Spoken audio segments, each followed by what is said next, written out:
gathered on Parliament Hill today for Earth Day, and they are demanding the Harper government take real steps to stop global warming.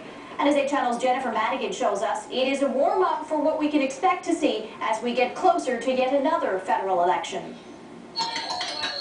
Making a lot of noise about climate change. Hundreds of people fill the lawns of Parliament Hill because they're worried about our planet.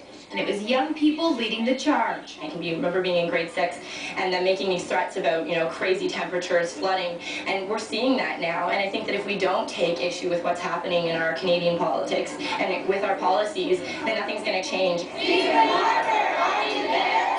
We don't want more of your hot air! We don't want more of your hot air! People at the rally say Canada is not doing enough. I think our government needs a big wake-up call, definitely, and I think they also need to get out from under the thumb of big oil and big industry. And organizers say more young people need to get involved now because they're the ones who will have to deal with the consequences. It's going to be our generation that feels the effects of climate change the most, and we're the ones that are going to have to live with it.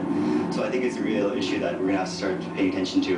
And if that doesn't work, these guys are hoping a little sarcasm will go a long way. We're the CO2ies, and we're here to just celebrate the fact that Stephen Harper and John Barrett are taking action to postpone implementing the recommendations of the Kyoto Protocol, and we're just glad that CO2 levels are rising because it's hot, hot, hot, and it's just one big barbecue in the sky. One thing's for sure, these people want the government to know taking care of our environment is an issue that won't go away. We see people who are engaged, we see people who are fighting back. They're doing creative and interesting ways, and I mean, if you look at the turnout here today, you can see that this is something that's important to people, and I think it's time for them to realize that, we're going to head into a federal election, and you better believe this is going to be a major issue on the table.